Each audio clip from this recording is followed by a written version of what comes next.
Hello guys, welcome to the channel H2O, the A to Z of chemistry. Today I am going to be discussing with you a very quick and easy trick to make the study of inorganic chemistry very easy for you students preparing for JEE and NEET examination. Today we are going to be talking about the nature of oxides, where very frequently a question is asked to you where 4 or 5 choices are given to you related to the oxides, and you are asked which of these oxides is going to be the most acidic in nature, which of these oxides is going to be the most basic in nature, or it is also asked that you have to arrange the oxides according to their increasing or decreasing basic strength, or you have to arrange them according to their increasing or decreasing acidic strength. So we are going to be talking about all these strengths that we have for the acidic and basic oxides today lecture. So first of all, we will be classifying the oxides into 4 types, understand what they are, and then we will be seeing the various strengths. First of all, we have the basic oxides, the next is acidic oxides, third is going to be amphoteric oxides, and fourth we have neutral oxides. Now what are basic oxides? First of all, these are those oxides which when combined with water they will be giving off a base. For example, if I have sodium oxide. So sodium oxide, when this will be reacting, it will be forming NaOH, and all of you know that sodium hydroxide, this is a very strong base. Next we have is an acidic oxide. So this is going to be an oxide which when combined with water will be giving off an acid. For example, we have sulfur trioxide. So SO3 plus water, this will be giving us H2SO4, sulfuric acid, a very strong acid, the king of all chemicals. So an oxide which is going to combine with water to give an acid is going to be an acidic oxide, whereas an oxide which combines with water to give a base will be called as a basic oxide. Now what are amphoteric oxides? Well, these are the oxides which have properties both of acidic as well as basic oxides. So they are going to be showing both acidic as well as basic characteristics. For example, we have zinc oxide. Put that into water, what it will be forming is zinc hydroxide. Now what is zinc hydroxide? Is it basic in nature or is it acidic in nature? We find it out by reacting it with both acid as well as base.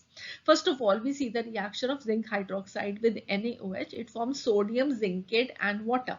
Okay, so here it is going to be acting as an acid, because when an acid and a base react, they form a salt and water. So sodium zincate is the salt, along with that water is formed. So this is a acid base neutralization reaction, and hence zinc hydroxide is acting over here as a acid. Okay, and then we have zinc hydroxide reacting with HCl. So here it will be forming a salt, zinc chloride, and along with that water. Therefore zinc hydroxide here, this will be acting as a base, right? So it acts as both a base as well as an acid. So it is going to be amphoteric hydroxide, and the oxide from which it is going to be formed is going to be amphoteric oxide. Do remember, if the oxide is going to be acidic in nature, its hydroxide will be acidic in nature. If an oxide is basic in nature, its hydroxide will be basic in nature. If the oxide is going to be amphoteric, its hydroxide will be amphoteric. Okay, so this is how we have. Next we have is the neutral oxide. So this is going to be an oxide which exhibits neither acidic nor basic characteristics. Now, for example, we have carbon monoxide. Carbon monoxide, when this reacts with water, there is going to be no reaction taking place. Carbon monoxide is not soluble in water. Okay. Then we have carbon monoxide reacting with NaOH, no reaction taking place. Reacting with HCl, no reaction taking place. Therefore, carbon monoxide is a neutral oxide. And do remember, we have just 3 neutral oxides. One is going to be carbon monoxide. Next we have is N2O, and the third one is NO. In the whole of the periodic table, the elements which are forming oxides are carbon and nitrogen, and these are the 3 oxides that are neutral oxides. The rest are going to be either acidic, basic, or amphoteric. Okay, and how you can identify which of these oxides is going to be acidic, basic, amphoteric? Well, there is a separate lecture put up in the same playlist, which is going to be these quick tricks, and therefore you can watch that lecture for that understanding. So now as far as the trends they are related for the acidic and the basic nature of the oxides, well, you have to learn two types of trends. Number one is going to be when the element which is combining with oxygen, that is different. For example, you have to compare the acidic or the basic strength of lithium oxide, sodium, potassium, rubidium, cesium oxide. You have to tell which is going to be the most basic, or you have to tell which is going to be the most acidic, or you have to just arrange them in the ascending and descending order of the acidic or basic nature of theirs. All right. For another example, if we take, we have magnesium oxide, aluminium, silicon, phosphorus, sulfur, and chlorine oxides, and you have to again tell which is going to be more acidic or more basic, arrange them in ascending or descending order of these. So these are when the element which is combining with oxygen is different. Okay. And the other, when you have to learn the trend, is going to be when the element combining with oxygen is the same, but it is in the different oxidation states. For example, we have N2O, NO, N2O3, NO2, N2O5. In all of these five oxides that we have for nitrogen, well, nitrogen is going to be in a different oxidation state. And then you will have to tell which is going to be more acidic and which is going to be more basic. So we will be learning these over here because they are very repeatedly asked in the examination. So first of all, we will begin with type 1, when the element combining with oxygen is going to be different. Okay, and here you will be learning essentially two types of trends. One is going to be the oxides of a group, and the other is going to be the oxides of a period. So first we are learning about the element which is combining with oxygen when it is going to be different, what is going to be the trend, and I will be explaining you what is happening in a group, what is happening in a period with the help of just two examples. One is going to be Na2O and the other is Cl2O. Na2O, you all know, when we put this into water, it will be forming NaOH, and NaOH is a base, therefore this is a basic oxide. Okay. On the other hand, we have Cl2O. When we put into water, we get HOCl, so hypochlorous acid. So this is an acid. What I've done is just written it in a opposite order. So chlorine comes first, O, and then H, so that we can just compare now NaOH and ClOH. In this, oxygen, oxygen, hydrogen, hydrogen. Only difference is between this element Na and this element Cl. This element Na, when it is there forming a bond with OH, it is becoming a basic hydroxide, whereas when it is a bond between Cl and OH, this is a acidic hydroxide. Okay, so this is what we can say. Okay, so now I can replace Na by any element which can form a basic hydroxide, and I can replace chlorine by any element which is forming an acidic hydroxide, or you can say it will be an acid that it will be forming. Okay, so here we have AOH to be a base, and here we have AOH to be an acid. Now why it is a base? Because it releases OH ions. Why this is an acid? Because it releases H positive ions. But now the question is, why is this releasing OH ions and why is this releasing H ions? Right? The reason for this is that here the bond between A and O is breaking off, and here in the acid the bond between oxygen and hydrogen is breaking off. Okay, now the next question is, why is the bond between A and O breaking, and why is the bond here breaking between O and H? And well, the answer to that is the electronegativity difference of these elements. Okay, so if now the electronegativity difference between oxygen and the element A is going to be greater than the electronegativity difference of oxygen and hydrogen. Okay, so when this difference is more over here, well, this means that oxygen will be exerting a greater electronegativity effect on this shared pair of electron. It is going to pull the electron pair towards itself. What it will be forming is A positive and OH negative. Whereas if the electronegativity difference of oxygen and hydrogen is going to be more than the electronegativity difference of oxygen and the element A, well, then the electronegative pull of oxygen is going to be more on this pair of electrons. It is going to pull the electron pair towards itself. What it will be forming is AO negative and H positive ions will be released, and therefore this is an acid and this is a base.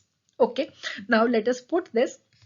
So this is essentially a basic hydroxide when the electronegativity difference between oxygen and the element A is going to be more. When the electronegativity difference of oxygen and hydrogen is more, then it is going to be an acidic hydroxide. Let us put this now in the example that we have taken for NaOH. So in NaOH, the electronegativity values of the three elements according to the Pauling scale, we have a sodium is 0.9, oxygen is 3.5, and hydrogen is 2.1. Okay, so just take out the electronegativity difference. What you will be finding is that electronegativity difference of oxygen and sodium is going to be more than the electronegativity difference of oxygen and hydrogen. That is why oxygen has pulled the electron pair from this bond and it formed Na positive and oxygen. Okay. On the other hand, if you take, so what does this mean is, sorry, that oxygen sodium bond is going to break easily, releasing OH ions. Fine. On the other hand, we have ClOH. So here the chlorine, we have the electronegativity as 3, 3.5, 2.1. So you can understand very easily that the electronegativity difference of oxygen and hydrogen is more than the electronegativity difference between oxygen and chlorine. Okay, and therefore this is forming the breaking of what bond? This bond. This bond breaks. So OH bond breaks. It is releasing H positive ions. From this, what do we conclude? What we conclude is that A is a less electronegative element, and over here the A is a more electronegative atom. Okay, so you can understand also that sodium is going to be less electronegative and chlorine is going to be more electronegative. So when we have an oxide where the element combining with oxygen is less electronegative, it is forming a basic oxide, whereas when it is going to be a more electronegative element, it is forming an acidic oxide. Okay, so let us now just generalize all of this on a table. So now let us understand all of these trends in the periodic table by taking the example of sodium and chlorine. So sodium, you all know that it is a group 1 element, chlorine is a group 17 element, and both of them, they are third period elements, right? So sodium will be forming Na2O, and the example that we have taken here for chlorine is going to be Cl2O, although chlorine can form more than one oxides. Okay, so first of all, we have sodium to be a metal and chlorine to be a non-metal. So you can understand that in the periodic table, when we are going to move in a period from left to right, the metallic properties, they are decreasing. We are seeing a shift from a metal to a non-metal, and in between you will be seeing that there will be metalloids also there, which will be having properties similar to metals and non-metals.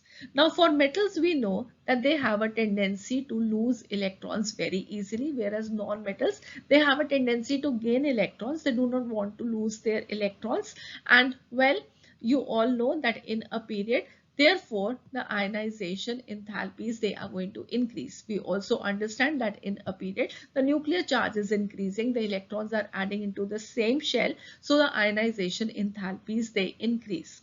And what about their electronegativity values? Well, the electronegativity values you have already seen in the example also. From sodium to chlorine, the electronegativity values, they were increasing.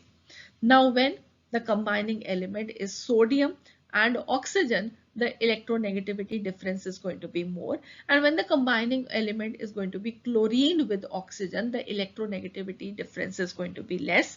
Therefore, we have understood this now, that the acidic nature of the oxides is going to increase when we are going to see a shift from sodium oxide to chlorine oxide, right? So the Na2O was a basic oxide, Cl2O was an acidic oxide, and therefore in a period moving from left to right, we are seeing a shift from basic oxide to acidic oxide. The acidic nature of the oxide is increasing in a period. Okay, and then what about the ionic character? Well, Na2O is going to be an ionic compound, whereas Cl2O, this is going to be a basic compound because their electronegativity difference of sodium and oxygen is going to be more, and here the difference is going to be less. They will be forming a compound by the shifting of electrons from one element to the other. Here it is going to be formed by the sharing of electrons, right? So the ionic character is going to decrease and the covalent character is going to increase in a period. Okay, so these are the trends that you have to remember for the oxide.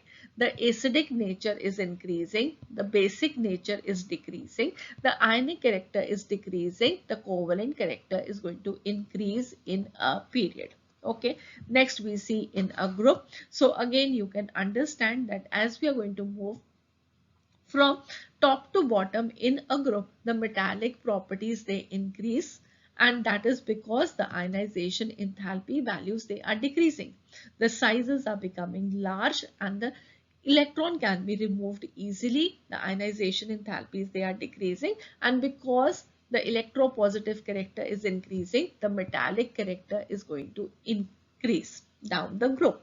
Okay, and the electronegativity values they will be decreasing, because as we are going down, the metallic properties increasing, that means the electropositive character increasing, the electronegative trend is decreasing. Okay, and now as the electronegativities they are decreasing, just you're doing the opposite. Okay, so here the acidic nature was increasing, now the basic nature will be increasing as we are going to go down the group, right? So the basic character of the oxides will be increasing down the group, the acidic character will be decreasing, and because the basic character is increasing, so we can say the ionic character of the oxides will be increasing and the covalent character will be decreasing. Okay, so I hope now all these trends in a period, as far as when we will be comparing the compounds in which the element combining with oxygen is going to be different, is clear to you.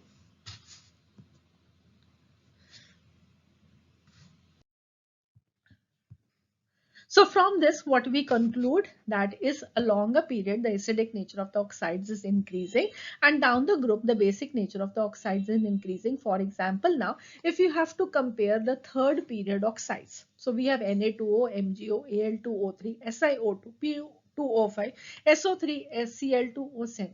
So we are saying that these are the oxides of the same period. So when they are the oxides of the same period that we are comparing, it will be, as we are going to move in a period, the acidic nature of the oxides will be increasing. So you can see over here that sodium oxide and magnesium oxide, they are basic, Al2O3 is amphoteric, and all these non-metallic oxides, they are acidic in nature. Okay, next let us see one more example. We have Li2O, BeO, B2O3, CO2, N2O5. So these are the second period oxides, and again we see that Li2O is basic, BeO is amphoteric, and B2O3 carbon dioxide, N2O5. These are all acidic oxides. So as we are moving in a period from basic to acidic, and in between we have amphoteric compounds. Okay, if we look in a group now, we have group 1, so Li2O, Na2O, K2O, CS2O, and rubidium oxide. All of these, they are basic, but the basic character is going to be increasing down the group. Clear? Okay. Now the next we have is when the element combining with oxygen is going to be the same but in different oxidation state. For example, we have carbon monoxide and carbon dioxide. So in both of the cases, the element is the same, that is carbon. Now which one is going to be more acidic, which one is going to be more basic? For this, what you have to remember is that higher is going to be the oxidation state, more is going to be the polarization, and more is going to be the covalent character. And if the covalent character is going to be more, more is going to be the acidic character of the oxides, right? So what you have studied in case of again Na2O and Cl2O was that Na2O was an ionic compound and this was a covalent compound. Okay, this is more acidic and this is more basic, right? So more covalent character means more acidic character, and then B is going to be having a higher oxidation state. The polarization is more. Where did you learn about this polarization? Well, you learned it in chemical bonding when we were discussing the Fajans rule. In case you have not studied that well, you can just open up our playlist on chemical bonding and study the lecture on Fajans rule. You will be having a thorough understanding of the concept. Okay, so higher will be the oxidation state, more will be the polarization. More polarization means more covalent character. Okay, so we will be having more acidic character of the oxide. So acidic nature of carbon monoxide is going to be less than that of carbon dioxide, because in carbon monoxide we have +2 oxidation state, whereas in carbon dioxide we have +4 oxidation state for carbon. Okay. Similarly, if I have to talk about SO2 and SO3, here the oxidation state for sulfur is going to be +4 and here it is going to be +6. So again, sulfur trioxide is going to be more acidic than sulfur dioxide. If you now compare all the oxides of nitrogen, I just write down the oxidation states of all nitrogens. So in N2O it will be +1, NO will be +2, N2O3 will be +3, NO2 will be +4, and N2O5 will be +5. So the oxidation state is increasing as we are moving from N2O to N2O5, and therefore the acidic character will also increase. Okay, and what we find is that N2O and NO, they are neutral. N2O3, NO2 and N2O5, they are all going to be acidic. Which is going to be the most acidic? It will be N2O5. Another thing you can remember over here is about carbon monoxide. So carbon monoxide is also a neutral oxide. We have just three neutral oxides. One is carbon monoxide, and these other two are going to be N2O and NO. These are the only neutral oxides that we have. Okay. So let us take one more example. We will be taking the example of the oxides of manganese. So we have MnO, Mn3O4, Mn2O3, MnO2, Mn2O7. So you have to arrange them in order of their increasing, decreasing ionic character, covalent character, acidic character, basic character. So the thing that you will be doing is just checking the oxidation state of manganese. So in MnO, it will be +2 oxidation state. Mn3O4, it will be +8/3 oxidation state. Mn2O3 +3, MnO2 +4, and Mn2O7 +7. So you are going to arrange them in the increasing order of the oxidation state. As the oxidation state is increasing, the covalent character will be increasing, and therefore the ionic character, that will be decreasing. Okay, and when the oxidation state is increasing, the acidic character is going to increase and the basic character is going to decrease. So you can say that MnO, this is going to be the most basic oxide. Mn2O7 is going to be the most acidic oxide. And if you check about these oxides, you will find that MnO is basic, Mn2O7 is acidic, and the rest of these three oxides, they are going to be amphoteric in nature. One more thing which I want to tell you about is Mn3O4. This is a mixed oxide which is made up of two oxides, which is going to be MnO and Mn2O3.